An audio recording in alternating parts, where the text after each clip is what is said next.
Hello നമസ്കാരം, എല്ലാവർക്കും എൻ്റെ പുതിയ വീഡിയോയിലേക്ക് സ്വാഗതം.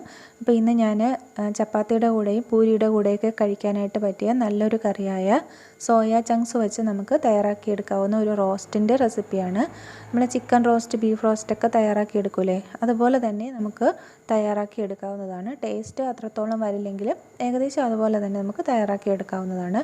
അപ്പോൾ സോയ ചങ്ക്സ് കുറച്ച് ഉപ്പിട്ട വെള്ളം, ഉപ്പിട്ട് തിളച്ച വെള്ളത്തിൽ ഒരു 10 മിനിറ്റ് നേരം വെച്ചിട്ട് അത് നന്നായിട്ട് പിഴിഞ്ഞെടുത്തിട്ട് നന്നായിട്ട് വാഷ് ചെയ്തെടുത്തതാണ്. 3 സവോള ചെറുതായിട്ട് നീളത്തിൽ അരിഞ്ഞെടുത്തിട്ടുണ്ട്. 2 പച്ചമുളകും 1 തക്കാളിയും അരിഞ്ഞെടുത്തിട്ടുണ്ട്.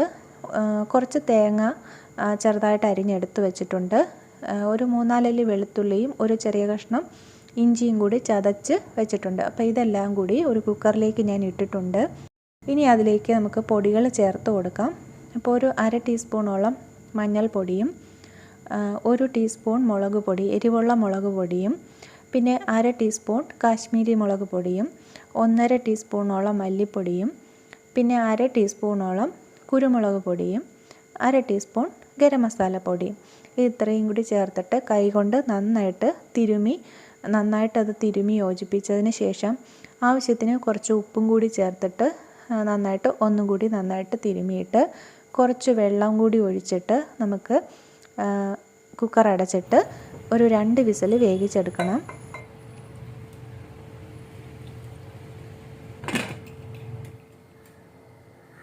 അപ്പോൾ അത് വേവിക്കാനായിട്ട് വെച്ചതിന് ശേഷം ചപ്പാത്തിയുടെ മാവ് കുഴച്ചെടുത്തു. അപ്പോൾ 1.5 കപ്പ് മാവാണ് എടുത്തിട്ടുണ്ടായിരുന്നത്. അപ്പോൾ അതിൽ നിന്ന് കുറച്ച് മാവ് ചപ്പാത്തി ചുടുന്നതിന് വേണ്ടിയിട്ട് കുറച്ച് മാവ് ഞാനെടുത്ത് മാറ്റി വെച്ചിട്ടുണ്ടായിരുന്നു, ചപ്പാത്തി പരത്തുന്നതിന് വേണ്ടിയിട്ട്. അപ്പോൾ അത് നന്നായിട്ട് കുഴച്ചിട്ട് മാറ്റി വെച്ചു. അപ്പോഴേക്കും നമ്മുടെ സോയ ചങ്ക്സ് വെന്ത് വന്നിട്ടുണ്ടായിരുന്നു. നന്നായിട്ട് 2 വിസിൽ വെച്ചിട്ടുണ്ടായിരുന്നു.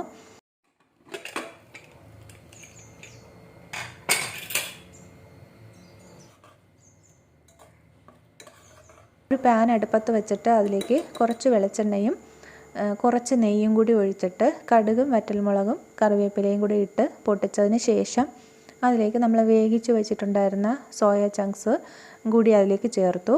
അപ്പോൾ അതിൽ കുറച്ച് വെള്ളം ഉള്ളത് കൊണ്ട് ഒരു മീഡിയം ഫ്ലെയിമിൽ വെച്ചിട്ട് ആ വെള്ളം നന്നായിട്ടൊന്ന് വറ്റിച്ചെടുക്കണം. അപ്പോൾ വെള്ളം നന്നായിട്ട് വറ്റി വരുന്നത് വരെ നമുക്കിത് ഇളക്കിക്കൊണ്ടിരിക്കണം. മീഡിയം ടു ലോ ഫ്ലെയിമിൽ വെച്ചിട്ട് നന്നായിട്ട് ഇളക്കി വറ്റിച്ചെടുത്താൽ മതി. ഉപ്പ് നോക്കിയിട്ട് ഉപ്പ് പോരെന്നുണ്ടെങ്കിൽ കുറച്ച് ഉപ്പ് കൂടി ചേർക്കണം. അപ്പോഴേക്കും ഞാൻ ചപ്പാത്തി പരത്തുന്നതിന് വേണ്ടിയിട്ട് പരത്തിയിട്ട് ചപ്പാത്തി ചുട്ടെടുത്തു. അപ്പോൾ അതിൻ്റെ ഒരു സൈഡിൽ നെയ്യ് പുരട്ടിയതിന് ശേഷം തിരിച്ചിട്ടിട്ട് മറു സൈഡിൽ നെയ്യ് പുരട്ടിയിട്ട് അത് ഏകദേശം ചെറുതായിട്ടൊന്ന് മൊരിയിച്ചെടുത്തു. അതുപോലെ നെയ്യ് പുരട്ടിയതിന് ശേഷം ചപ്പാത്തി ചുട്ടെടുക്കുകയാണെങ്കിൽ കഴിക്കാനായിട്ട് നല്ല ടേസ്റ്റാണ്. അപ്പോൾ നമ്മുടെ സോയ ചങ്ക്സ് ഏകദേശം വറ്റി വന്നിട്ടുണ്ട്. വെള്ളമെല്ലാം വറ്റി ഏകദേശം ഡ്രൈ ആയി വന്നിട്ടുണ്ട്. നമുക്കത് നമ്മുടെ ഇഷ്ടത്തിനനുസരിച്ചിട്ട് അതിനെ ഡ്രൈ ആക്കി എടുക്കാവുന്നതാണ്. എത്രത്തോളം ഡ്രൈ ആയിട്ട് വേണമോ അത്രത്തോളം നമുക്ക് ചെറിയ തീയിൽ വെച്ചിട്ട് അത് ഡ്രൈ ആക്കി എടുക്കാവുന്നതാണ്. ഇപ്പോൾ ഞാൻ കുറച്ച് കുരുമുളക് പൊടി, ഒരു 1/2 ടീസ്പൂൺ കുരുമുളക് പൊടിയും കൂടി ചേർത്ത്, പിന്നെ കുറച്ച് കറിവേപ്പിലയും കൂടെ ചേർത്തതിന് ശേഷം നന്നായിട്ട് ഒന്നും കൂടി ഇളക്കി തീ ഓഫ് ചെയ്തിട്ട് അടച്ചു വെച്ചു. അപ്പോൾ പിള്ളേർ സ്കൂളിൽ നിന്ന് വരുന്ന സമയത്ത് അവർക്ക് കഴിക്കാൻ വേണ്ടിയിട്ടാണ് ഞാനിത് തയ്യാറാക്കിയത്. വൈകുന്നേരം ഒരു 3 മണിയൊക്കെ ആകുമ്പോൾ അവർ സ്കൂളിൽ നിന്ന് വീട്ടിലേക്ക് വരും.